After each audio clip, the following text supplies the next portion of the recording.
cette conférence. Voici le plan. Donc nous allons d'abord définir qu'est-ce qu'un ange gardien, selon le point de vue spirit. La première partie parlera de ses missions et interventions. Dans la deuxième partie, nous allons voir ensemble la présence du guide spirituel, avec des dessins médiumniques en appui. La troisième partie portera sur la médiumnité sacrée, qui est réalisée sous la direction du guide spirituel. Et nous verrons ensemble dans une quatrième partie les exemples au travers d'un échange, voir si on peut parler ensemble du guide spirituel. Et nous terminerons par une conclusion. Donc, qu'est-ce qu'un ange gardien? Le point de vue spirit. Donc, vous trouverez la majorité des informations sur l'ange gardien dans le livre des esprits, qui est affiché ici. Donc, je pense que la plupart connaissent le livre des esprits. Il s'agit donc de l'ouvrage de base du spiritisme, codifié par Allan Kardec, et dont la première édition est sortie en 1857, avec à peu près 500 questions. La première édition a très vite été épuisée. Une seconde est parue l'an qui a suivi, en 1858. Et elle était augmentée, passant à 1019 questions. Donc ce livre des esprits a eu un succès retentissant. Dans les 10 années qui ont suivi, il y a une quinzaine d'éditions du vivant d'Allan Kardec. Elle a été traduite dans, je ne saurais pas vous dire le nombre de langues, mais pas mal de langues dans le monde. Et donc, dans le livre des esprits, nous apprenons que l'ange gardien, ou guide spirituel, c'est la même chose. C'est un esprit supérieur qui a pour mission de suivre un incarné et de l'aider, en fait, de le guider, de le protéger. Donc, il a un niveau d'évolution morale élevé, c'est un esprit supérieur, on va définir un peu tout ça ensuite, pour pouvoir suivre et surtout aider son protégé à évoluer dans son plan d'incarnation durant cette incarnation-ci.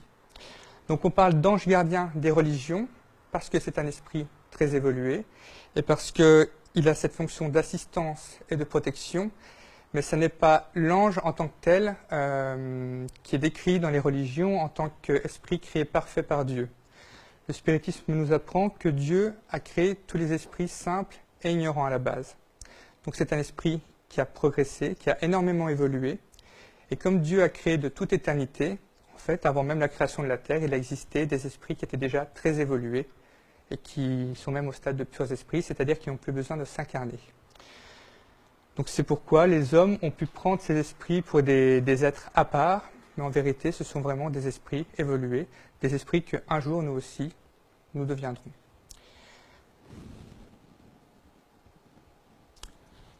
Donc dans le livre des esprits, à la question 100, il y a l'échelle spirit, qui est une classification des différents ordres d'esprits, selon leur évolution.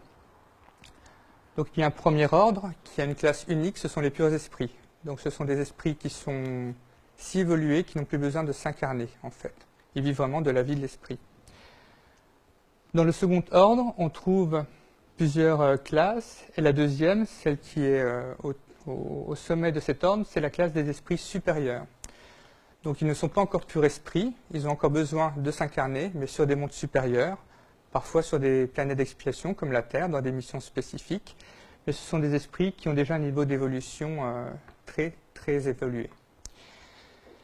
Le troisième ordre, c'est l'ordre des esprits imparfaits, et dans cet ordre-là, on trouve la majorité des personnes qui sont incarnées sur Terre, car nous sommes encore sur une planète d'expiation, nous avons un degré d'évolution encore très relatif. Donc les esprits imparfaits, ça va des esprits qui sont vraiment, certains qui sont voués à faire du mal, et d'autres qui sont plus neutres, on va dire, les esprits neutres, où ils penchent ni vers le bien ni vers le mal, ou un peu vers les deux, et ils ont encore pas mal d'égoïsme et d'orgueil en eux. Donc c'est là, quand on creuse notre propre caractère, on marque en général que des manifestations d'orgueil, de l'ego, on en a tous encore plus ou moins enracinés en nous. Donc les esprits, lorsqu'ils sont arrivés à certains niveaux, les esprits supérieurs, ils peuvent demander à devenir anges gardiens, c'est-à-dire guides spirituels, pour pouvoir protéger les esprits incarnés avec lesquels souvent ils ont déjà vécu une incarnation. Parce que nous avons eu donc de multiples existences. Et par amour, pour nous aider à nous élever, ils demandent l'autorisation à Dieu de pouvoir devenir guide spirituel. Souvent, cette autorisation leur est accordée en vertu de leur évolution et de leur pureté d'intention. Donc avons-nous tous un ange gardien? La réponse est oui. Nous avons tous un ange gardien. Même le pire des criminels a un ange gardien. Et chacun a un ange gardien attitré. En fait, nous avons un lien spécifique avec notre guide spirituel qui fait que on est sans cesse interconnecté. Notre guide spirituel, par son niveau d'évolution, c'est vraiment un être d'amour. Donc il nous aime de manière inconditionnelle et il ne nous juge jamais, quelles que soient nos actions. Il est vraiment là pour nous aider à progresser et pas pour nous juger. Quel que soit notre niveau d'évolution morale, c'est toujours un esprit supérieur qui est notre guide spirituel. Donc c'est toujours le cas, sauf quand on arrive à un certain niveau d'évolution soi-même. Ce n'est pas le cas sur Terre, ça va être le cas dans les mondes supérieurs, où là, les esprits n'ont plus besoin de guide spirituel pour avancer. Mais nous, à notre niveau, on a encore besoin de sa guidance pour pouvoir accomplir notre plan d'incarnation. Sinon, on aurait beaucoup de mal à avancer tout seul. Parce que nous n'avons pas encore la capacité à nous guider de manière profitable en tant qu'esprit. Quelles que soient nos actions, bonnes ou mauvaises, notre guide spirituel respecte toujours notre libre arbitre. Et ça, c'est très important. Le libre arbitre est souverain. Dieu nous a donné la possibilité de faire des choix, en fait, de choisir entre le bien et le mal. Et notre guide spirituel respecte toujours ça. Donc il ne peut pas entraver notre libre arbitre. Si on prend l'exemple d'une personne qui est désespérée et qui a des pensées suicidaires, le guide spirituel va intervenir de manière à, par exemple, il va pouvoir passer par une personne de l'entourage pour la faire venir, pour que la personne ne commette pas ce geste. Il va faire tout ce qui est en son pouvoir pour éviter, mais il ne peut pas empêcher la personne de se suicider. Donc si la personne commet vraiment l'acte, le guide ne peut pas retenir son bras non plus. Donc c'est la personne qui sera responsable de son propre choix. Et le guide spirituel, lui, il aura fait tout ce qui était en son pouvoir, mais dans le respect de ce libre arbitre. Alors il peut s'éloigner si besoin, mais il veille toujours et intervient en cas de nécessité. En fait, si son protégé ne tient pas compte de ses conseils, qu'il lui donne constamment par la voie de la conscience, par les rêves des fois ou les intuitions, en fait il y a beaucoup de moyens. Le guide, en fait, comme c'est un esprit très évolué, il a d'autres missions et travaux également, à côté de cette mission particulière. Dans ce cas-là, il va s'éloigner. Mais il reste toujours relié à son protégé, en fait. Comme je vous l'ai expliqué tout à l'heure, il y a ce lien spécifique. Et même si notre guide n'est pas à côté de nous, au moment où on a besoin de lui, il va le sentir tout de suite et il pourra venir nous aider. En fait, notre guide spirituel n'est pas constamment à côté de nous dans notre quotidien. Il a ses propres travaux aussi et on n'a pas besoin de lui pour certaines tâches du quotidien. Donc, il peut vaquer à ses occupations et dès qu'il en ait besoin, en fait, il est connecté à nous, même à des millions de kilomètres. Il suffit simplement de penser à lui, de l'appeler et il est là. Donc pour lui, il faut vraiment se rendre compte qu'on est comme un enfant et qu'on peut lui faire vraiment une confiance absolue. Comment pouvons-nous savoir qui il est? Alors c'est une question que beaucoup de personnes se posent. Et pour répondre, en fait, son identité n'a aucune importance. Il faut se poser la question, à quoi sert de connaître son identité en fait? Est-ce que c'est utile pour avancer dans cette existence de savoir comment s'appelle notre guide ou s'il a été une personnalité connue?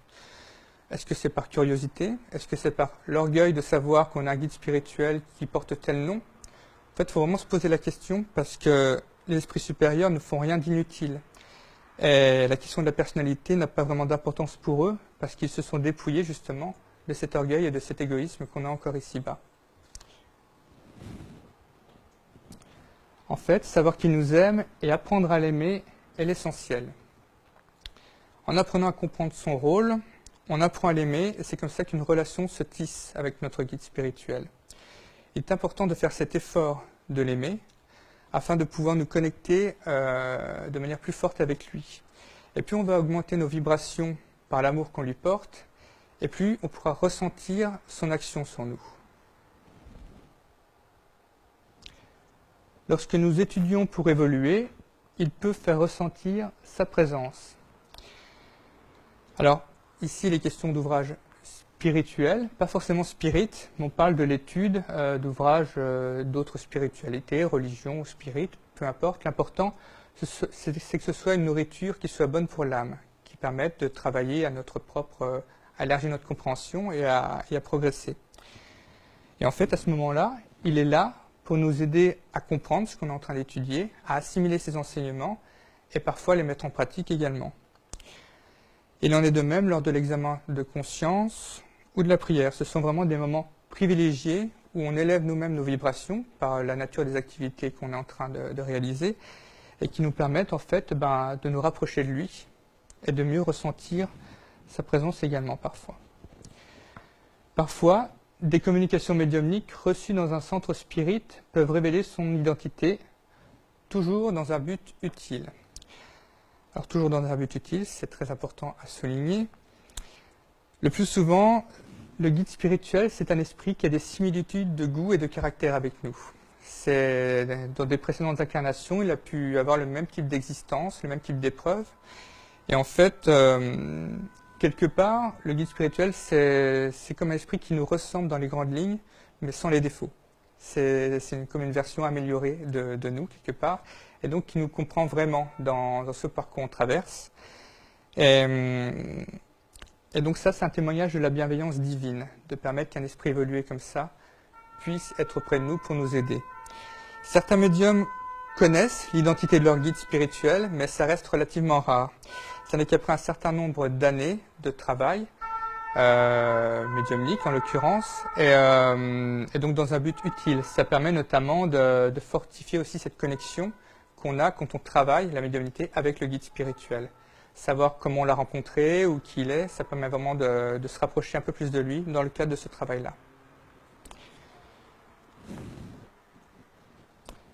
Se défier des grands noms. Alors notre guide spirituel, c'est pas Moïse, c'est pas Jésus, ce n'est pas un esprit de ce type. En fait, c'est un esprit supérieur et l'important c'est que son amour est vraiment inconditionnel. C'est vraiment ça sur lequel il faut se concentrer et comprendre.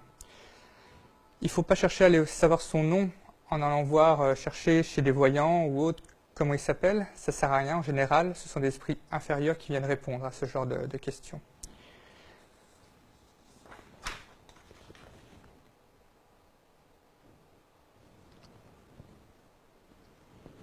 Alors, quand pouvons-nous lui demander de l'aide ? Eh bien, à chaque fois que nous en avons réellement besoin dans des situations difficiles de la vie. À chaque fois que nous souffrons, notamment, lorsque nous avons une souffrance, qu'elle soit affective ou même matérielle, notre guide spirituel peut venir nous aider. Je dis matériel parce qu'il peut nous arriver des fois des pépins importants, voire une difficulté par exemple financière, et le guide spirituel, dans ces cas-là, peut même intervenir également pour nous aider à nous en sortir. Des fois, on a l'impression que c'est le hasard, quand une prime tombe, qu'un retard de remboursement ou autre arrive, alors qu'on est vraiment dans la panade, et il n'y a pas de hasard. C'est le guide spirituel qui peut intervenir dans ces cas-là. La souffrance morale, évidemment, notre guide spirituel intervient également. À ce moment-là, c'est important aussi de demander son aide, parce que, en fait, l'aide est toujours plus visible quand on la demande. Et notre guide, lorsqu'on fait preuve de bonne volonté et qu'on fait actionner ce libre arbitre en élevant notre pensée vers lui et en lui demandant l'aide, il peut nous en donner encore plus. Donc il ne faut vraiment pas hésiter à faire appel à lui dans les moments de difficulté. Lorsque nous faisons notre examen de conscience.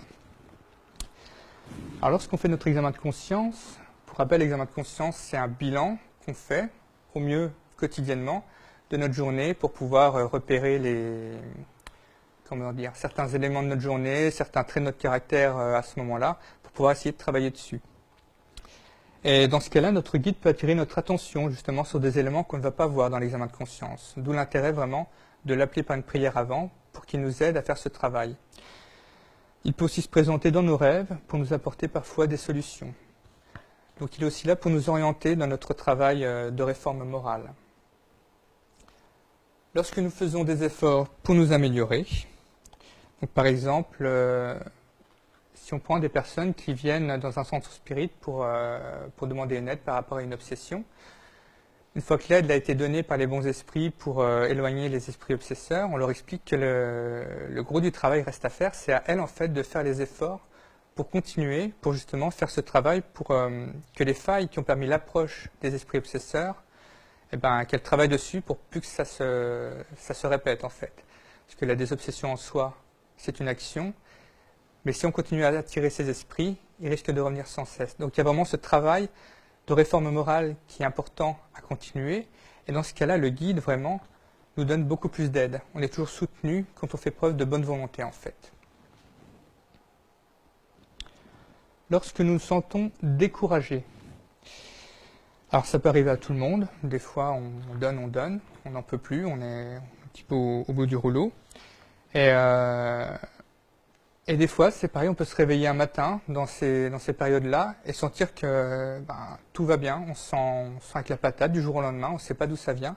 Ça, c'est le guide spirituel qui a pu arriver aussi pendant la nuit, venir nous voir en esprit, nous emmener sur des plans pour nous ressourcer ou nous redonner du courage. Des fois, on peut garder des souvenirs aussi de ces rêves-là, ça peut arriver, et on se réveille vraiment avec une impression durable qui nous donne une énorme énergie pour la journée. La mission des anges gardiens, c'est la miséricorde divine qui permet que chaque esprit incarné puisse bénéficier de la protection d'un esprit supérieur. Donc en fait, ce guide spirituel, il est comme un père ou une mère qui est très évolué et qui marche devant nous et nous montre le chemin. Dieu ne nous a pas laissés seuls sur une terre d'expiation où nous avons des épreuves, il place à côté de nous vraiment un esprit qui est supérieur. Et un esprit supérieur, il a un potentiel d'action qui est très important. Il peut provoquer des situations, agir sur la maladie, aider notre guérison et beaucoup d'autres choses. Donc il est bien important de prendre conscience que le guide spirituel, il existe concrètement. Ce n'est pas une abstraction, ce n'est pas parce qu'on ne le voit pas qu'il n'est pas là. Il est vraiment là dans tous ces moments où on a besoin de lui, où on est en difficulté, où on a besoin d'un soutien. Et c'est toujours très important, comme je le disais tout à l'heure, de potentialiser encore plus son action en lui demandant l'aide quand on en a besoin. Il a pour mission d'aider un esprit incarné à évoluer tout au long de son existence terrestre. Ça, on l'a vu, il accompagne son protégé dans le monde spirituel avant l'incarnation et préside à sa naissance. Il dénoue les liens entre le père-esprit et le corps au cours de la désincarnation, et il accompagne et guide l'esprit désincarné dans le monde spirituel. Donc en fait, effectivement, notre guide spirituel, il nous accompagne avant l'incarnation, il nous aide à faire notre plan d'incarnation, c'est-à-dire à préparer les grandes épreuves par lesquelles on va passer, les objectifs de cette incarnation, les missions. Et il va être là également au moment de notre naissance. C'est lui qui va... On le voit dans les ouvrages d'André Louis, c'est lui qui va sélectionner les gamètes pour pouvoir avoir le corps justement qui va aller en fonction des problématiques qu'on peut avoir karmiques, par exemple. Et c'est également lui qui va, avec toute une équipe spirituelle, qui va travailler à ce que le père-esprit, c'est-à-dire le père-esprit de l'esprit qui va s'incarner, puisse se rétrécir et être lié au nouveau corps en gestation. Il dénoue les liens entre le père-esprit et le corps au cours de la désincarnation. Donc c'est également le guide spirituel, de manière générale, qui va dénouer les derniers liens pour que l'esprit puisse se dégager complètement de son corps et aller ensuite sur un plan spirituel. Dans le monde spirituel, il accompagne l'esprit désincarné. Parfois, certains esprits vont se retrouver dans des plans intermédiaires, comme le seuil par exemple, où ils ne vont pas voir tout de suite leur ange gardien, leur guide. En fait, c'est pas pour ça qu'il n'est pas là. Les esprits vont rester plusieurs années dans ce seuil, et pendant ces années-là, on voit dans le film Nos Solars, ou l'ouvrage Nos Solars, si certains ont pu avoir l'occasion de le lire ou de le voir, on voit que l'esprit André Louis, dans le seuil, en fait, a des flashbacks de temps en temps de sa vie qu'il vient de vivre, et il voit les actions qu'il a commises, et certaines qui n'étaient pas top. Ça, c'est son guide spirituel qui est là aussi, qui est à côté de lui, et qui l'aide en fait à visionner, à faire une rétrospective de sa vie, et l'amène tout doucement comme ça vers le repentir. Et c'est le jour où André Louis finalement ouvre son cœur au repentir, où il adresse une prière à Dieu en demandant pardon, là, son guide spirituel apparaît avec d'autres esprits qui viennent l'aider, le secourir et l'emmener dans un plan où il va pouvoir continuer à avancer.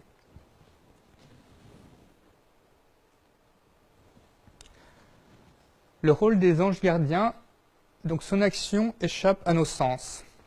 Elle échappe à nos sens parce que on ne peut pas le voir et on ne peut pas l'entendre. En fait, il passe par le biais de la voie de la conscience, notre guide spirituel. Même parmi les médiums, il y en a très peu qui peuvent entendre leur guide spirituel. Donc, par contre, tous, nous avons accès à ces conseils, vraiment, par le biais de cette voie de la conscience.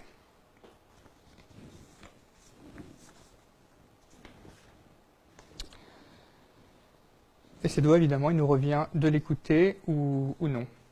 Si on entendait notre guide spirituel, si on pouvait le voir, on suivrait peut-être tout ce qu'il nous dit, mais on n'aurait aucun mérite en fait. L'important ici, c'est que par la voie de la conscience, il nous laisse notre libre arbitre. Donc il va nous conseiller dans telle situation, fais attention, peut-être pense comme ça, ou agis plutôt ainsi avec cette personne, sous forme de conseil, d'orientation. Et nous ensuite, c'est nous qui délibérons à l'intérieur de nous. Est-ce qu'on va suivre, comment dire, est-ce qu'on va se montrer plutôt charitable ou est-ce qu'on va plutôt laisser parler notre ego? Là, c'est nous qui délibérons. Mais notre guide, lui, il est là pour essayer de nous dire justement, pense plutôt à te montrer charitable que égotiste dans ce moment-là. Son action est fluidique et agissante. Par exemple, lorsque ici on se rend à une réunion, à une conférence ou à toute réunion spirite de manière générale, les bons esprits préparent la salle avant. Donc ils la préparent, ils dressent des barrières fluidiques, ils nettoient l'atmosphère, ce qui leur permet d'avoir une action spécifique sur tous leurs protégés qui sont ici, pouvoir redonner de l'énergie à ceux qui sont fatigués, pouvoir réconforter ceux qui en ont besoin.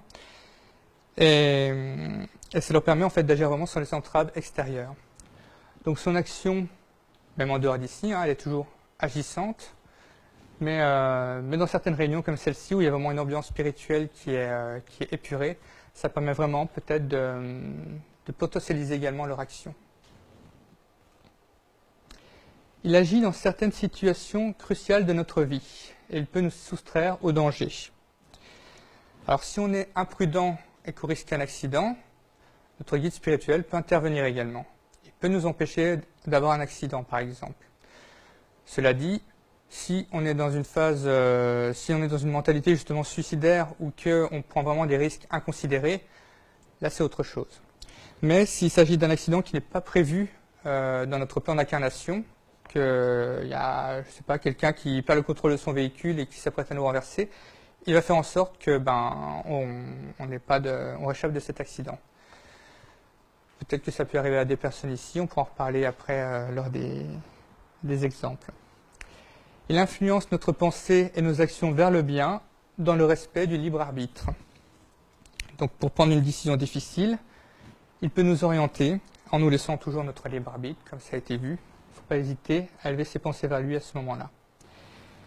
Il influence certains événements pour nous aider à supporter nos épreuves et ne pas nous écarter de notre plan d'incarnation. Donc comme dit précédemment, dans le monde spirituel, nous préparons notre plan d'incarnation avec notre guide. Et son objectif, c'est de nous emmener vers ce plan d'incarnation, de le réussir afin de nous réussir notre mission. Et lui, il connaît exactement toutes les phases de ce plan.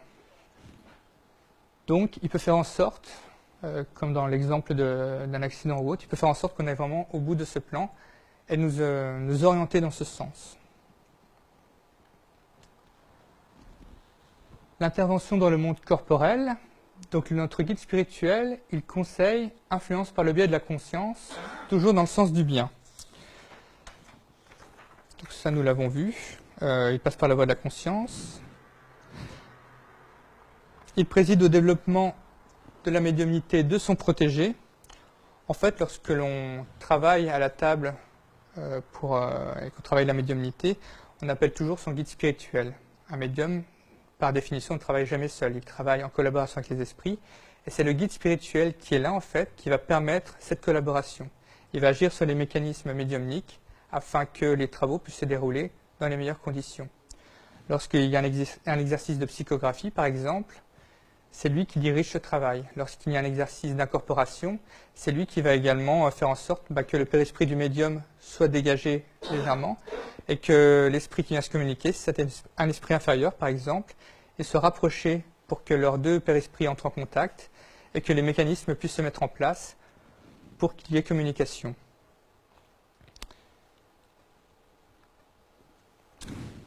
Alors, on peut également préciser que lorsque la médiumnité devient dangereuse, dans le cas d'une obsession par exemple, ou lorsque le médium ne fait pas les efforts suffisants, le guide peut également intervenir pour fermer la porte de la médiumnité. Et dans le cas également d'une médiumnité débutante, au début, lorsqu'on ne sait pas bien fermer cette porte en dehors du travail médiumnique prévu, il va aussi pouvoir agir pour aider la personne à fermer cette porte au quotidien. Il est présent lors des efforts de perfectionnement moral, notamment l'étude spirituelle, la prière et l'examen de conscience. Donc l'examen de conscience, on en a déjà un petit peu parlé, on en a parlé également pour ceux qui étaient là lors de l'évangélisation il y a 2 semaines. Il est extrêmement important pour travailler sur notre caractère et nous améliorer moralement, ce qui est notre but ici-bas. Il est traité dans la question 919 du livre des esprits, pour ceux qui voudraient la relire. Et cet examen de conscience, il est d'autant plus indispensable pour les médiums qui souhaitent développer une médiumnité harmonieuse et équilibrée. Donc c'est un travail quotidien, conscient, qui se fait vraiment en collaboration avec le guide spirituel et qui permet de mieux percevoir son action. Notre ange gardien change-t-il d'une incarnation à l'autre? Il peut nous protéger au cours de plusieurs incarnations. C'est généralement le cas. Il nous suit pendant plusieurs incarnations. Entre les incarnations également, il va nous suivre sur généralement une longue phase de notre progression. Il peut également ne nous suivre que pendant une seule incarnation. Donc ça, c'est au fur et à mesure de notre évolution que l'on va changer de guide spirituel. En évoluant, on peut avoir des missions qui deviennent plus ou moins compliquées, plus ou moins spécifiques également, et avoir besoin d'un autre type d'esprit supérieur pour nous guider. On peut prendre l'exemple de François d'Assise, par exemple, lorsqu'il était incarné, il n'avait pas le même type d'esprit guide spirituel pour sa mission qu'un guide spirituel d'une personne lambda, on va dire. Le changement d'ange gardien est rare au cours d'une même incarnation. Notre ange est également présent au moment de la mort de son protégé et l'accompagne dans le monde spirituel. Donc les personnes qui ont vécu des expériences de mort imminente, des NDE en anglais, souvent parlent d'un esprit lumineux qu'elles rencontrent lors de ces expériences, que certaines peuvent prendre pour Dieu ou pour un ange ou autre. Et c'est le guide spirituel en général qui vient accueillir son protégé dans ces expériences. Pendant toute la durée de l'ératicité, il le soutient et lui enseigne les connaissances spirituelles utiles.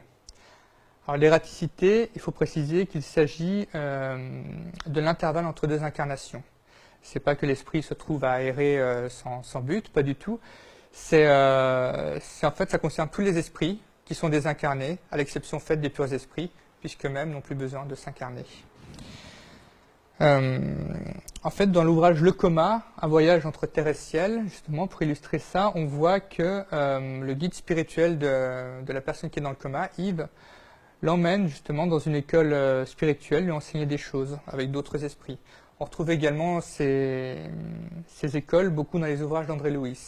On voit qu'il y a des esprits qui travaillent dans le monde spirituel, mais il y a également des incarnés pendant la nuit qui vont travailler aussi dans les écoles spirituelles, apprendre des choses spécifiques dans le cadre de leur travail pour pouvoir les mettre en pratique ensuite lors de leur journée.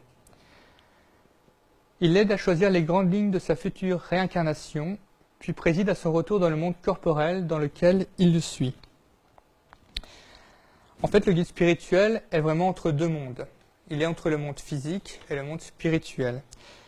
Et il vient vraiment instantanément quand on a besoin de lui. Pour lui, la distance n'est rien. Nous passons à la deuxième partie, qui traite de la présence du guide spirituel, et nous allons pour cela regarder quelques dessins médiumniques, reçus donc au Centre Spirit Jean Delacroix. Donc ici, nous avons en bleu le guide spirituel qui est représenté. Donc sur les dessins, le guide spirituel est toujours représenté en bleu. Le bleu, comme toutes les couleurs, a une signification et signifie ici l'amour divin. Ici, c'était un dessin qui avait été donné à un médium qui avait des difficultés dans son travail d'évolution. Donc il transmet un message qui est étude, prière, examen de conscience, réforme morale, permettre l'approche et la protection du guide spirituel. Donc ça, c'est un programme qui lui donne pour lui permettre d'évoluer dans son travail médiumnique. C'est écrit en bleu, ça montre que c'est également quelque chose qui va lui permettre de se rapprocher de son guide spirituel. Et au milieu, on voit qu'il y a 5 ouvrages en fait qui sont représentés en jaune. LE, Livre des esprits, Livre des médiums, Évangile selon le spiritisme, Le ciel et l'enfer, et en dessous CGN, la Genèse. Donc ce sont les 5 ouvrages de base du spiritisme. En fait, il l'invite à travailler aussi, dans le cadre de l'étude notamment, sur ces 5 ouvrages qui sont des ouvrages, qui sont une nourriture spirituelle importante pour pouvoir travailler à développer cette médiumnité. Donc c'est tout un programme qui lui donne au travers de ce dessin. Dans celui-ci, nous voyons un guide spirituel également, qui est à côté de son protégé, qui est représenté en marron. Donc c'était un dessin qui était donné à un médium qui n'avait pas bien utilisé sa médiumnité, qui ne l'utilisait pas bien et qui avait besoin de conseils. Et son guide lui invite à se poser des questions. Quelle utilisation de la médiumnité? Quel emploi du libre arbitre? Donc en fait, là, le guide spirituel, il est représenté en bleu clair et il l'entoure en fait comme d'une barrière de protection. Sans doute que cette personne avait peut-être des problèmes d'entourage, c'est-à-dire d'esprit qui venaient la perturber. Donc là, on voit qu'il y a tout un travail de protection autour de cet esprit, avec les grandes lignes, les questions à se poser pour pouvoir avancer. Donc il lui demande ici qu'est-ce qu'il fait de sa volonté en fait. C'est important de veiller à l'utilisation qu'on fait de la médiumnité, en l'occurrence dans le cadre spirit, on explique qu'il est important de développer cette médiumnité dans un cadre sérieux.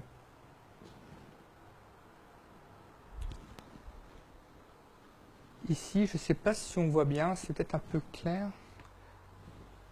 Est-ce que vous pouvez éteindre? On verra peut-être mieux le dessin. Donc ici, on a également un guide spirituel qui est représenté en couleur, c'est du bleu également, mais un bleu très clair. Donc ça montre aussi l'évolution. Et il dit de développer l'amour pour développer la médiumnité.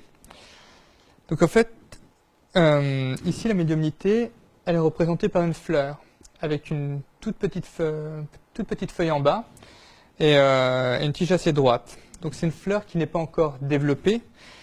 Et il est inscrit en blanc, donc, développer l'amour pour développer la médiumnité.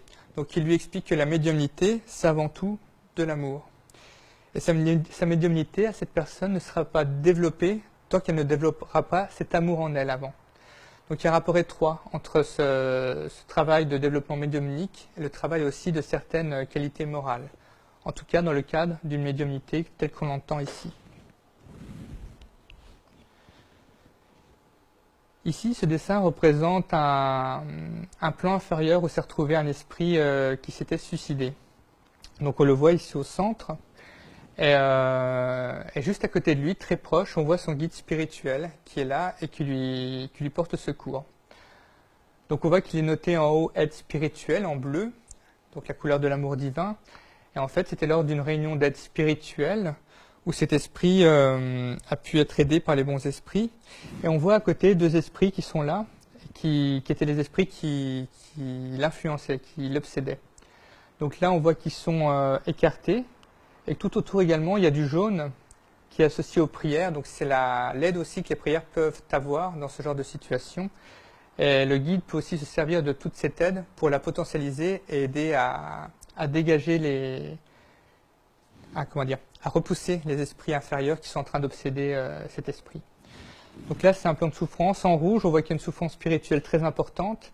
Et c'est sans doute cette souffrance spirituelle qui reliait aussi ces esprits inférieurs à cet esprit qui s'est suicidé. Donc ici, il est en train d'être secouru.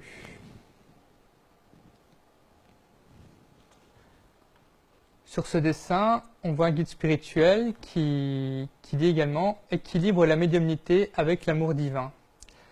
Donc là, c'est un dessin qui a été donné à un médium. On voit qu'il y a une fleur ici et que cette fleur a l'air un peu, comment dire, a l'air un petit peu brouillonne sur le dessin. En fait, le guide spirituel explique que l'équilibre en fait est très important dans la médiumnité et qu'il faut l'équilibrer avec l'amour divin ici.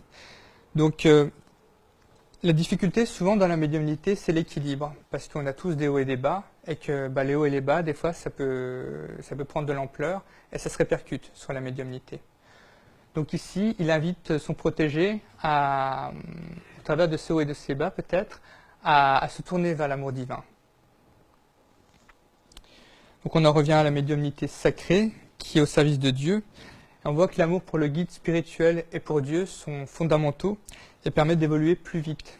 Parce qu'on sait que les médiums, de manière générale, ils ont souvent beaucoup à réparer. Et donc le jaune ici, c'est la couleur de l'aide divine. Et le vert, c'est la couleur de l'espérance. Donc c'est un dessin très encourageant. Comment ressentir la présence de notre guide spirituel ? Alors on peut avoir parfois la sensation d'une présence bienveillante. Lors des moments difficiles de la vie, notamment, on peut des fois ressentir dans certaines situations comme un réconfort ou un apaisement. Ressenti également d'un bien-être au réveil ou à certains moments de notre quotidien. Ce peut être la sensation d'une caresse sur le visage ou les cheveux. Ce peut être un aperçu au cours d'un rêve. Donc ce sont nos guides spirituels qui peuvent provoquer les rêves qui nous apportent des consolations et des aides dans des situations pour prendre des fois des décisions également. Parfois, ils peuvent également nous donner accès à des prémonitions utiles, souvent pour nous préparer à des moments difficiles. On peut ressentir également sa présence par la perception d'une action réelle qui nous évite un danger. Donc on en a un peu parlé tout à l'heure. Dans la troisième partie, donc nous allons aborder le rôle des médiums spirites dans la transmission des messages. Donc ici, on voit une photo de l'équipe de la CITA, qui remonte déjà à quelques années maintenant. Et on voit autour de la table différentes médiumnités. Donc il y a une médiumnité d'incorporation au centre, de psychographie, donc d'écriture à droite, et des médiumnités de psychographie de dessin également. Donc on voit aussi qu'il y a des bouteilles d'eau. Les bouteilles d'eau souvent servent dans les réunions de désobsession pour travailler sur les chakras au niveau de la tête ou de la nuque. Et donc on voit que ces réunions, elles demandent de l'organisation. Elles se font par l'improviste, avec une préparation, comme j'expliquais tout à l'heure, spirituelle, par les bons esprits avant et pendant le travail médiumnique. Elles demandent aussi des médiums expérimentés et de l'harmonie. En fait, l'ambiance de fraternité est très importante dans le travail médiumnique en groupe comme ça. Ici, nous avons un tableau qui est obtenu par un médium peintre qui représente un guide spirituel ici, avec des taches de blanc et de bleu. Donc le blanc, c'est la pureté, c'est souvent associé aussi au guide spirituel pour montrer leur évolution. On voit qu'il tend des fleurs à son protégé et c'est marqué amour divin en dessous. Donc ces fleurs, en fait, c'est de l'amour en fait qu'il donne à son protégé. C'est un peu un cadeau en fait par rapport au travail qui a été accompli à ce moment-là. On voit derrière des fluides jaunes, verts, blancs. Ce sont des fluides, c'est de l'aide divine en fait. Et donc on voit que même si on ne le voit pas, notre guide spirituel peut nous transmettre aussi de l'amour divin pour nous aider. Voici un message obtenu par un médium psychographe et dessinateur. Donc on voit que le guide spirituel est encore une fois en bleu, avec du blanc aussi également. Et il dit « Avance mon fils, tu es libéré ». Donc c'est écrit ici en violet. Donc il a été libéré de l'esprit obsesseur qui le perturbait dans ce cas de figure. Et il lui dit d'avancer en se spiritualisant en fait avec cette couleur violette. Donc c'est le guide spirituel qui a permis la libération de son protégé par rapport à son obsession, par des mécanismes fluidiques qu'ils connaissent très bien pour ce qui les concerne.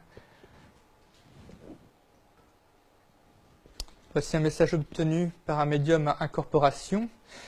Donc lorsqu'on parle d'incorporation, précisons que ce n'est pas l'esprit qui rentre dans le corps du médium.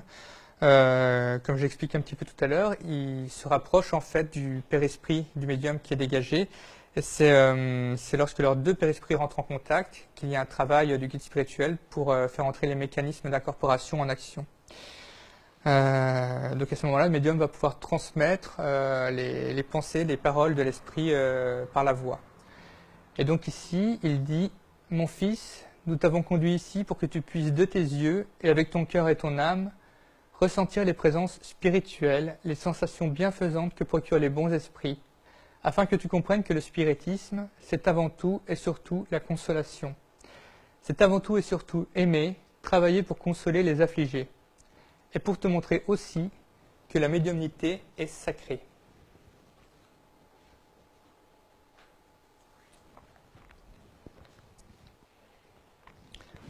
Donc ici, il s'agissait d'un jeune homme qui était venu en sachant qu'il avait une médiumnité, mais qui ne savait pas exactement à quoi ça correspondait en fait d'avoir une médiumnité. Il la voyait un peu comme un pouvoir ou quelque chose de ce genre. Et son guide ici lui explique que c'est avant tout et surtout aimer et travailler pour consoler les affligés. C'est pas forcément la représentation qu'on en a généralement de ce qu'est la médiumnité.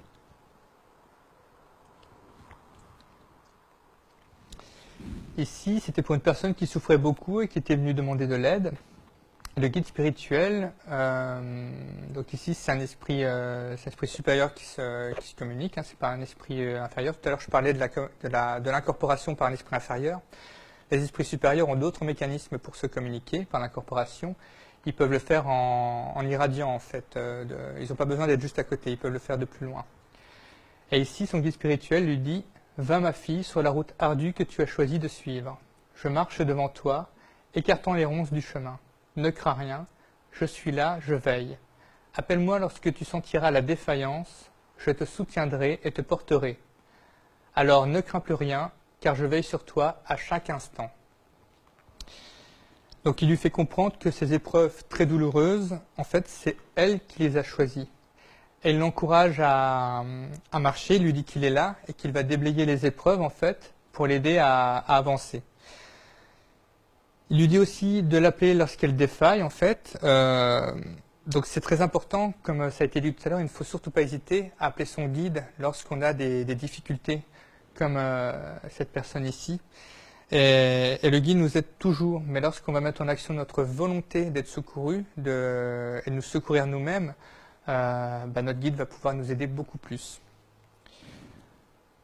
Donc on voit que ces messages sont éminemment consolateurs en fait. Les personnes qui les reçoivent en général, elles les gardent pour les ressortir plus tard, les regarder dans les moments difficiles parfois. Et on voit que le médium, par le biais de cette médiumnité sacrée qui est mise au service des bons esprits, il a vraiment une grande responsabilité.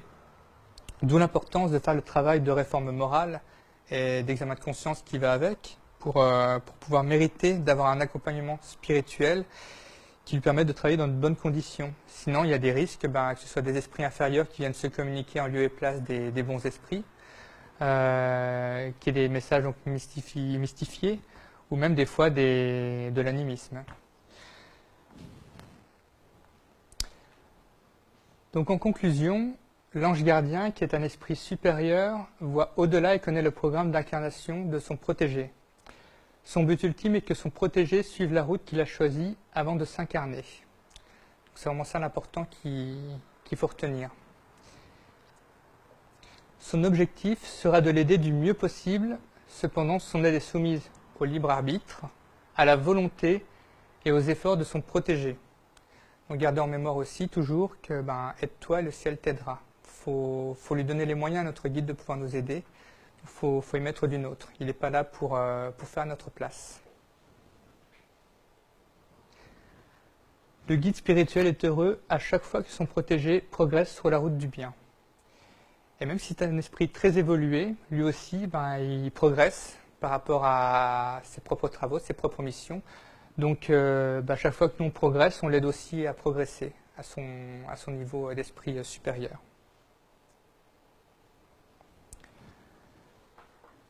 Donc un petit mot sur la bibliographie qui a permis cette conférence. Donc c'est le livre des esprits principalement, le livre 2. Donc il y a le chapitre 9 qui porte principalement sur les anges gardiens, sur les esprits protecteurs familiaux sympathiques. Et il y a également le chapitre 1 où il y a l'échelle spirit, donc avec la classification des différents ordres d'esprits. On peut remercier le Centre Spirit Jean de la Croix pour les dessins médiumniques que nous avons pu regarder. Et les extraits de communication proviennent de la CITA. Et enfin, j'ai parlé à un moment aussi du coma, voyage entre terre et ciel. Donc c'est un ouvrage qui également est ici, si d'aucuns sont intéressés, qui raconte l'histoire d'une personne qui subit un crash d'avion, qui survit, qui se retrouve dans le coma, et qui raconte en fait tout ce qu'il a pu voir de l'autre côté avec son guide spirituel, tout ce qu'il a appris. Voilà.